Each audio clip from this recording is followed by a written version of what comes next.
Dr. Nancy Lopez. She's going to be talking to us about diversity, equity, and inclusion for research administrators. So thank you so much for being here, Dr. Lopez. Thank you, Natalie. Thanks for inviting. It's such a treat to see everyone. I see a lot of familiar faces and new faces. So my name is Nancy Lopez. I'm professor of sociology here at the University of New Mexico. I've been here, this is my 20th year. And I'm also the director and co-founder of the Institute for the Study of Race and Social Justice. And just a little check, are people seeing my screen yet? No? Not yet, okay.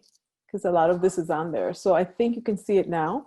And today what I wanted to do was take about 30 minutes, and hopefully we'll still have time for questions, but feel free to write them throughout the chat. I'll just get to them at the end, is to answer a couple of questions about how we could improve our data collection for equity and inclusion purposes. So the questions I have here is, what's your street race? What are the levels of racism? And what's the value added by having an intersectional and critical race perspective for contextualizing things like implicit bias? So why is it important? Well, because we are hopefully trying to use this data for not just compliance, but for making sure that we're serving all students, faculty and staff, or whatever your role might be. I just wanted to flag that we have maybe a week left in terms of responding to the 2020 census. Right now, the self-response rate for New Mexico is among the lowest, and there's a structural reason why. It wasn't until very recently that many households, about almost 1 in 5, didn't receive it because they had a post office box and they couldn't actually deliver a form to anything that is not a physical home.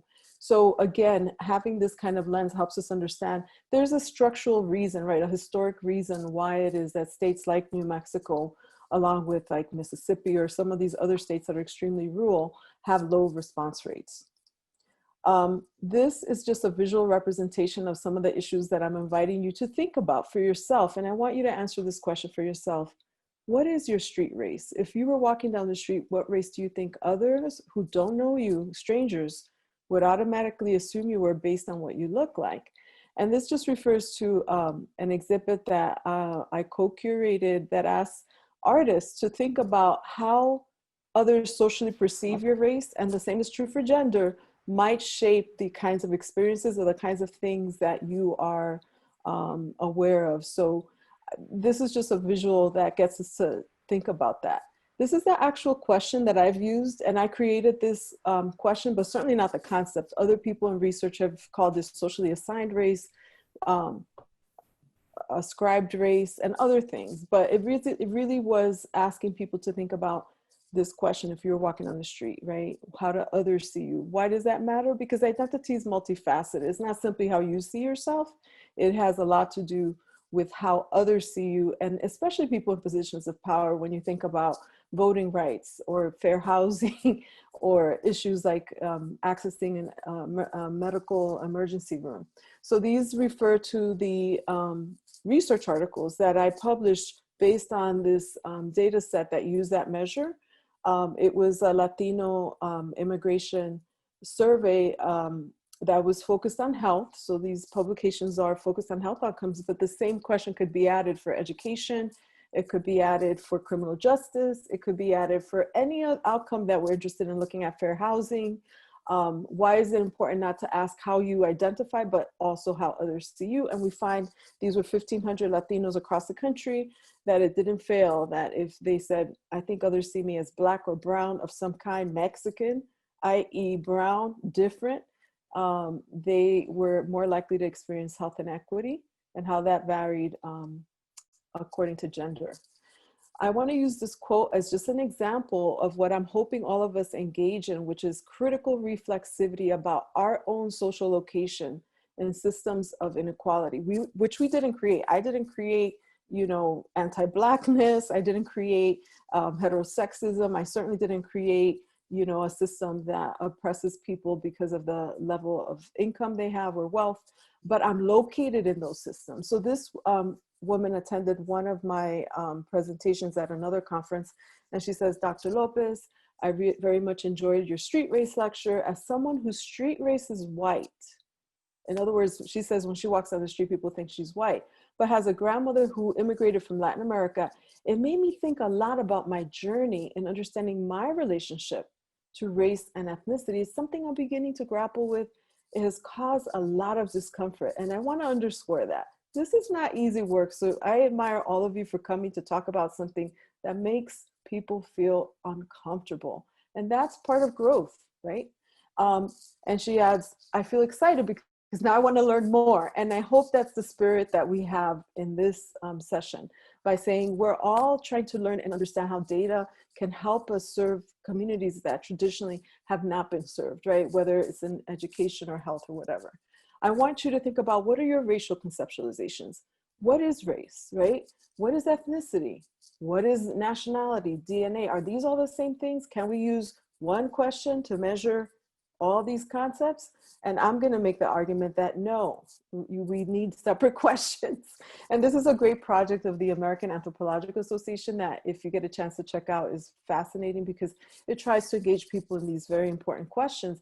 But I make the case that no, race, street race, what I'm calling street race, how others perceive you, like gender, is a master social status. It is a social position, has nothing to do with your DNA. We could all on this call take a DNA test and find out that we had ancestors that walked all over this earth, but based on what we look like, we might experience something different when we show up to vote, or again, like I said, look for housing, etc.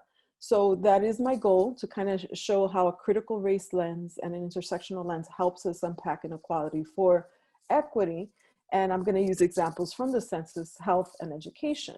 I also wanted to take a tiny bit of time to talk about, what do we mean by racism? Most people think about racism as something that someone does to someone, right? Like, personally, you called me this word, or you treated me differently. But a more complex understanding of racism would take into consideration that it's multi-level, right? That's definitely part of racism, the individually, personally mediated, which is in the middle. But then there's internalized racism, right? When you actually adopt ideologies that are disparaging of your own group, you might be participating in internalized racism. And how does that happen, right? Then there's this racism that happens at the institutional, the systemic level, that may not require anyone to specifically call anyone a word, but the impact, right? When there is differential access to opportunities, the impact is real. There's not necessarily an individual that can be named, but we see that over and over again, entire categories of people experience inequities in terms of housing, in terms of employment, in terms of access to information and wealth, and so on. So that's what we refer to as institutionalized. It doesn't require anyone being personally racist.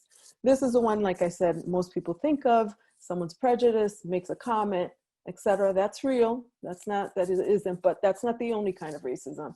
And then that other level of racism that is really about your internalized views about oneself. So there's this other concept that we use a lot in sociology, but beyond, and especially in critical race theory, called colorblind racism, which is trying to explain how is it that since the 1960s, and you'll recall that recently there was an executive order asking for an investigation of any federal training that specifically invoked anti-racism, critical race theory. You know, there are executive orders barring this. It's the idea that we are going to say, you know, racism, we're not racist. We treat everyone the same. We will not tolerate anyone talking about institutionalized racism or institutionalized sexism or patriarchy, because those things happen in the past, but we're not. So that's what we refer to as colorblind racism, this ideology since the 60s that says that the contemporary status of other, you know, of minorities, Native Americans, African Americans, etc., is not due to anything related to institutionalized racism. It is due to something else. So some common frames or explanations are, we're all individuals. We live in a meritocracy. This is all about how hard you work. It has nothing to do with the fact that there's institutionalized processes that systematically reduce opportunities for people based on what they look like when they look for housing or when they vote. You know, racism might have happened in the past, but that's, you know, we're post-racial. Or, you know, people are moving into different neighborhoods because they want to be with people like them. It's not about steering, it's not about redlining. That didn't happen. And the most common one that you hear a lot is, well, those people are different. They don't value education. They're lazy. They just want to sit at home and work. So all of these explanations are kind of part and parcel of what critical race theorists would say is colorblind racism. This idea, I'm not personally racist, but we're going to adhere to this idea that the differences that we see are only due to individual failings, but nothing systemic.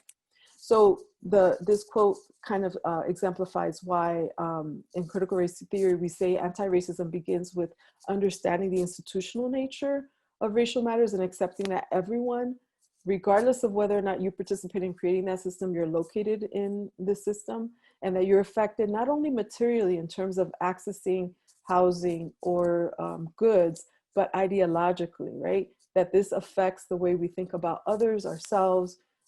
This racial structure is something that we live in, right?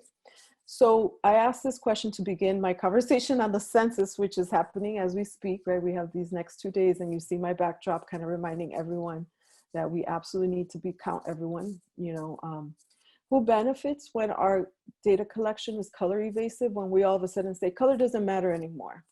What would ethical data look like, right? Should we use one question to measure your sexuality and your gender identity? What about your educational attainment and occupational status? What about your wealth and income? It makes no sense. I mean, we all took some kind of methods class. We would never use one question to measure two different concepts or outcomes.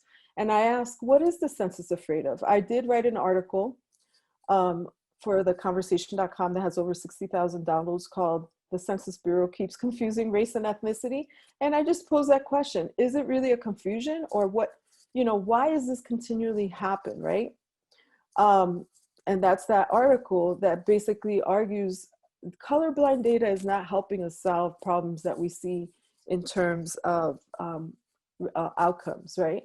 This is another definition that comes from racial formation theory and sociology that says it should be apparent there's a visual dimension to the definition of racial categories, right? It's not simply your origin, but how people are assigning meaning to your corporeal distinctions, whether that's skin color, physical build, hair texture, without a doubt, even the structure of cheekbones. All these things are used to socially assign meanings to people based on what they look like. And racialization is a word we use because we talk about it as a process, a relationship of power, not necessarily just an identity. I use this visual a lot, and I did a TEDx talk in Spanish where I refer to these very famous Latinx men. And I'm gonna ask everyone on this call, who's of the Latino race?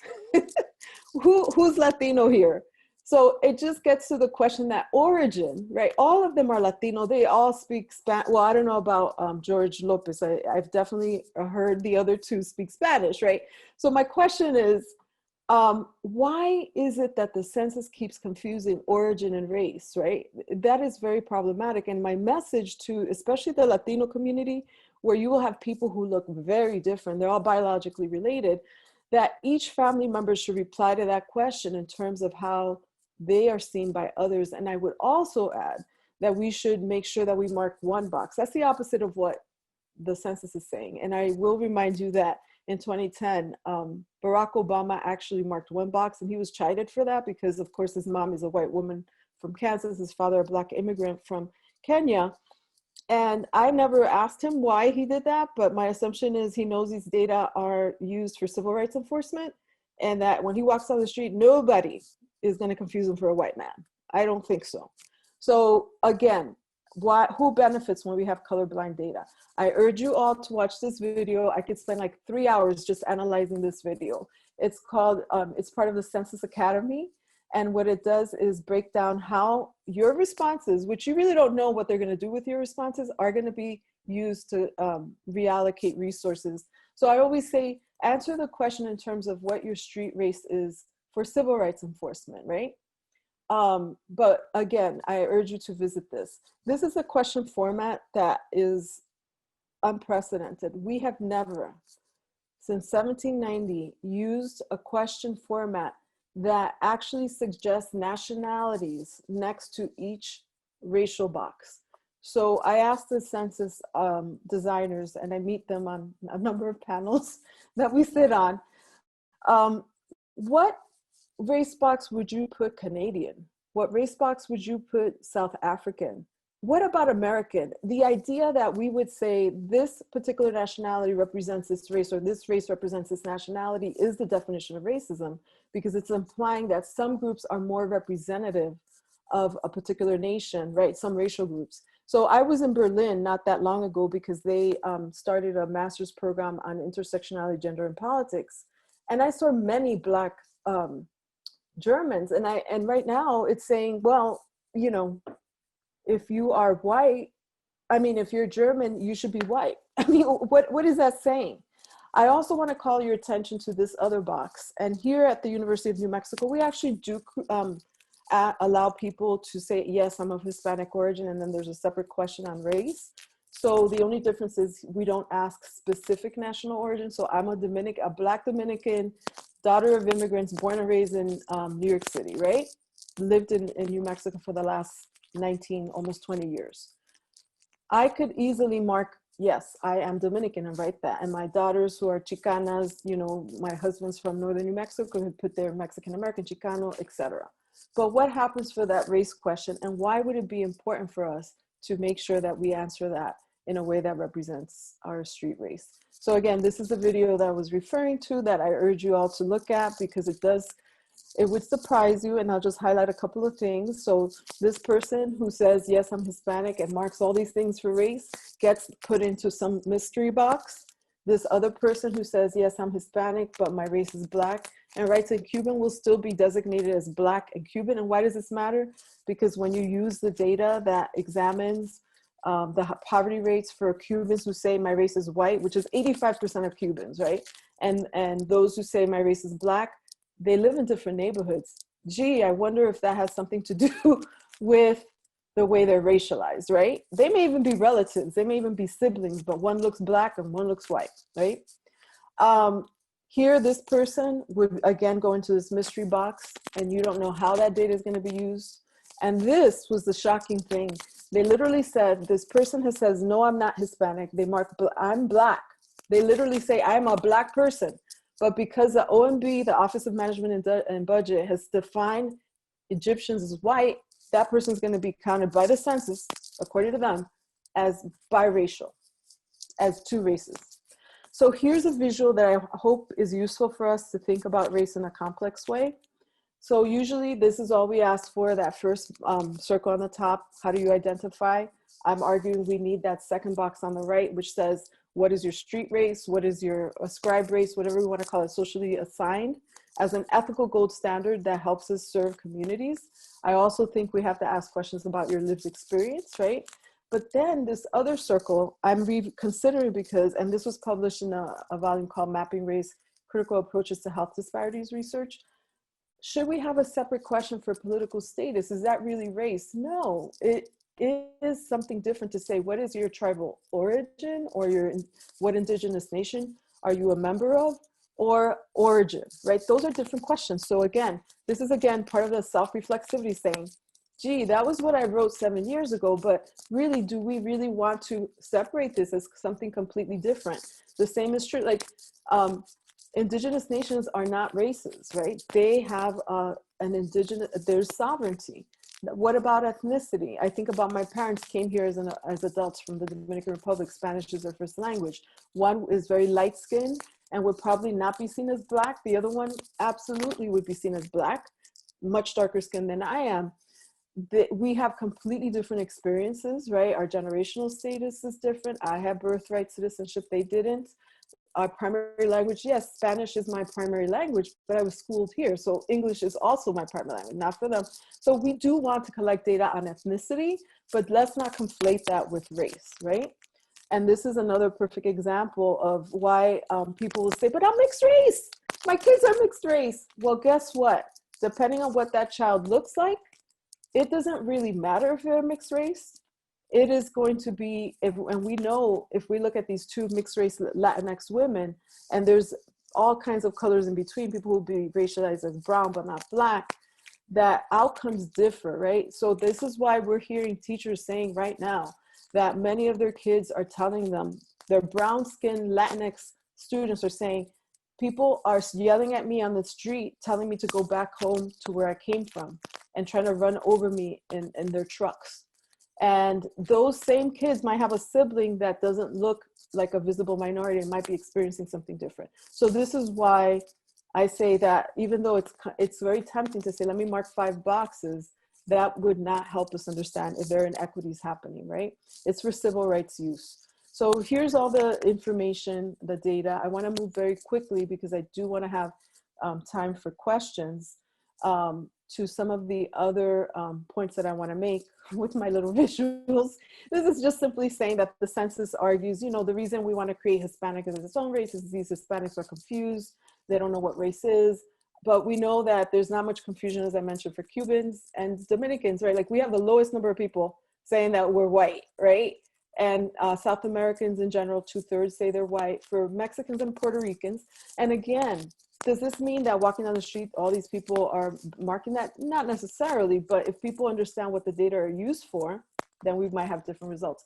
Look at the anti-Blackness that's manifest here by suggesting that only 3% of Latino communities in this country walking down the street would be seen as Black. Just shows how virulent that is, because people don't want, many people don't want to identify with Blackness because it's seen as such a bad thing.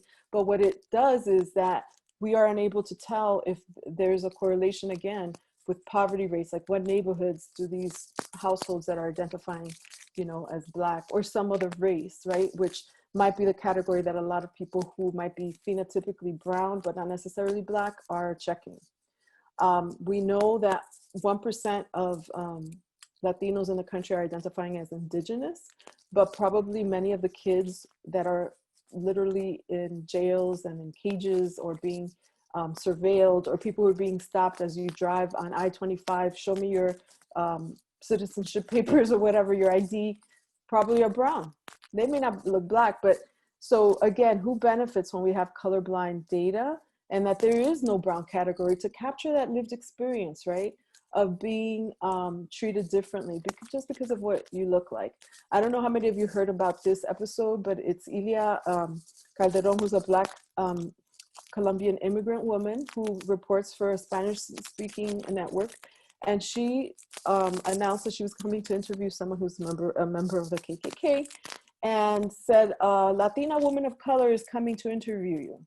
And he was absolutely fine with that. But the minute she showed up, he threatened her life. So again, who was he expecting?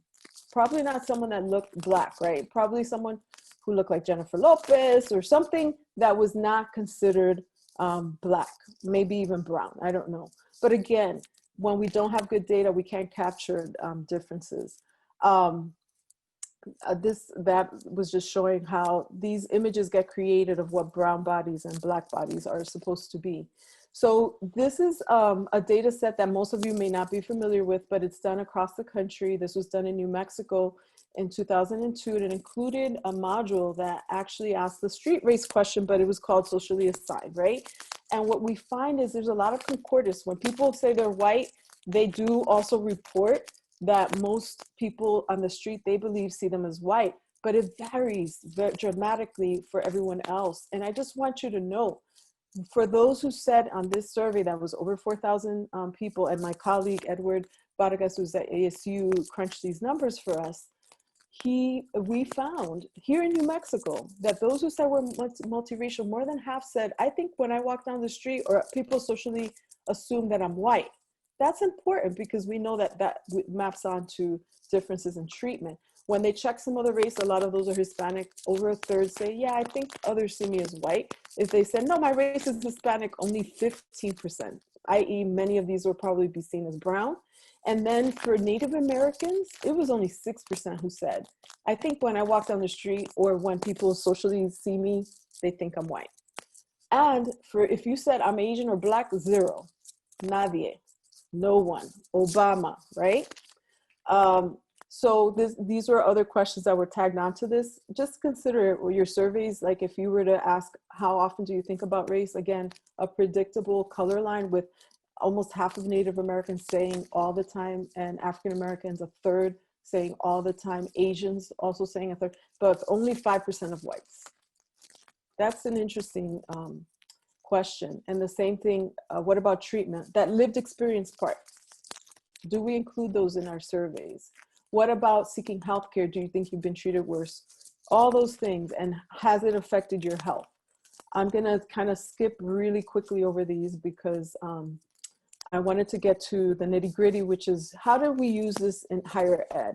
And I wanted to share some of the research that I've done with colleagues to use critical race theory and intersectionality to make the invisible visible, right? What does higher ed look like in this state?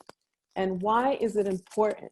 This comes from one of my mentors, Michelle Fine's book, Framing Dropouts, where she quotes this idea that data on unequal outcomes is often withheld. Why?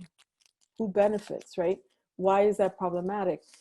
I also want to introduce the idea of intersectionality and how powerful it is to say it's not enough to look at race and gender and class as separate.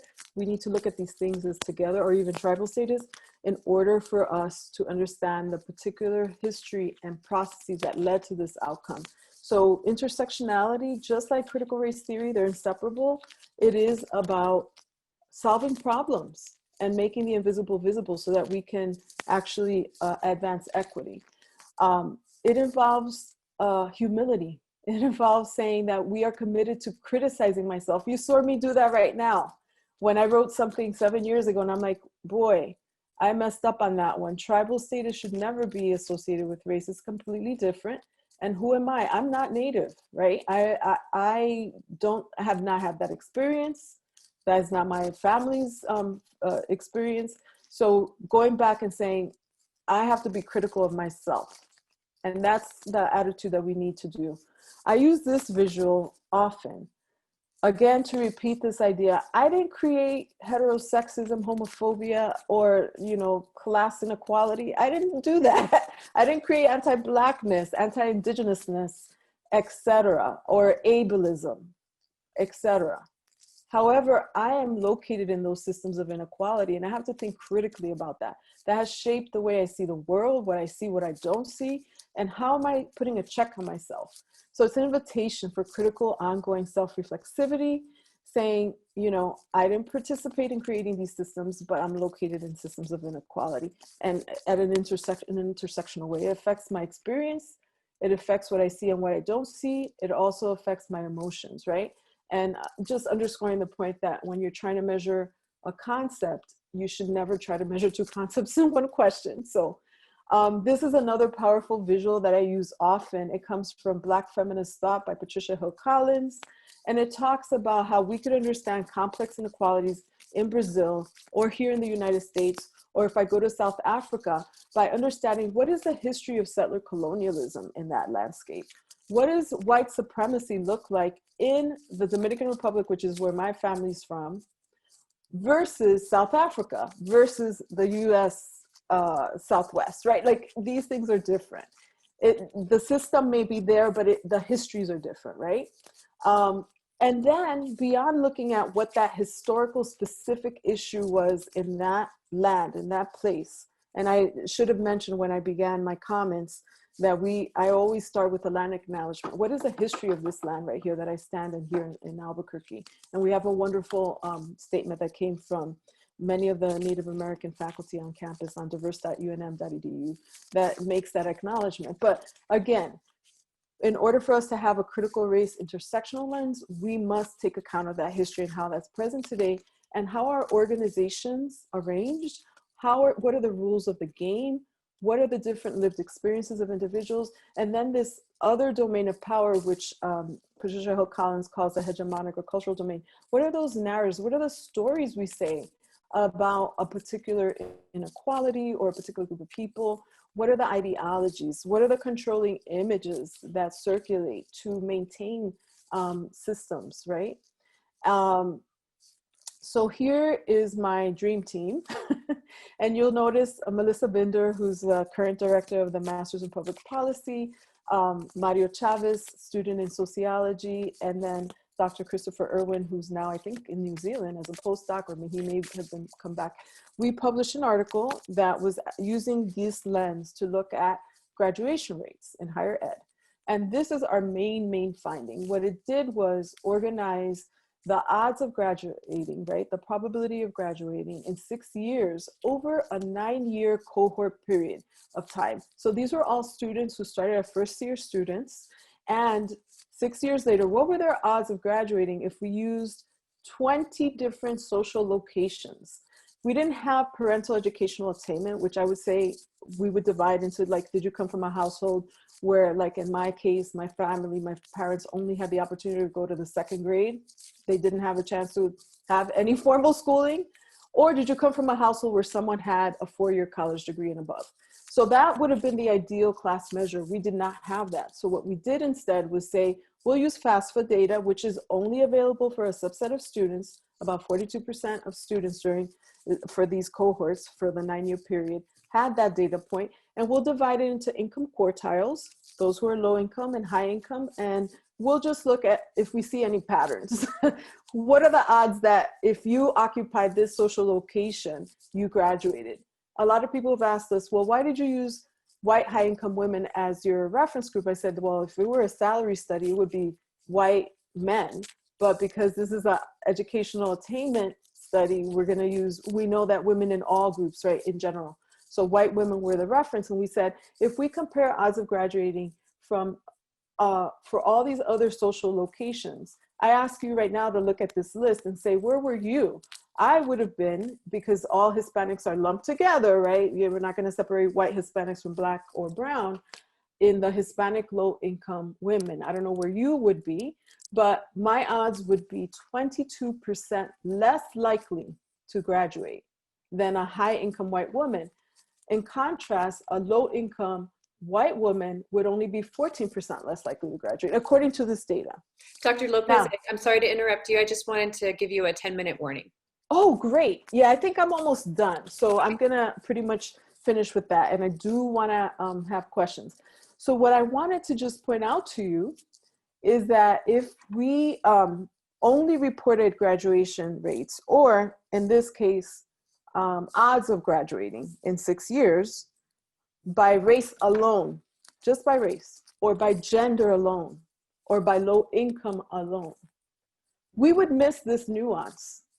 We would miss the ability to track an inequity that remains invisible. And I do want to add that because only 42% of this data set had income data, we also did this analysis for those who didn't fill out the FAFSA, and we found that these are underestimates of the general trend of major disparities.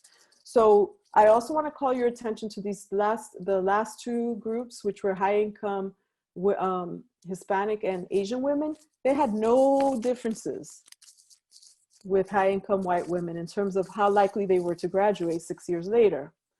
That doesn't, an intersectional lens would never say, well, they have no differences, so their experiences were exactly the same. No, it's simply saying their outcome was the same. That doesn't mean their lived experience was the same. And I'll call your attention to another really surprising finding, and then I'll open it up because I do want to hear your thoughts and questions about how we can improve data collection for equity. Look at Black high-income men and white low-income men. Their odds of graduating were almost identical. And a critical race intersectional lens would never say, well, then that means that the experiences of a low-income white male and a Black high-income man, they're the same. Absolutely not. They had the same odds of graduating. They were pretty bad. 30% less likely, 28, 29% in that range. But you would ask, what is it? What are the ways in which those experiences are not the same, even if the outcome is the same? So critical race theory, intersectionality, again, makes the invisible visible, allows us to advance equity in a way that's new, because usually compliance says that we just got to report by race, boom, by gender, boom, and by Pell status, or in this case, let's say it's income, and that's it, or parental education, and that's it. We're just going to lump them all together, and we're not going to look at this complex inequality. Last thing I'll mention, To make this even more CRT and intersectional, we excluded anyone from the data set that did not graduate from a high school in the state, meaning 80% of these folk are graduates from the state. The 20% we could look at later, but again, saying these are people who all grew up in the same state. So I will just point out that I'm working to share this data with the legislature so that they can also see why, you know, this idea that the use of Pell is enough. Oh, we're getting at risk because it's a proxy for income and that will solve it. Absolutely not. We need to really use an intersectional lens to say, let's map out what's happening in a particular setting.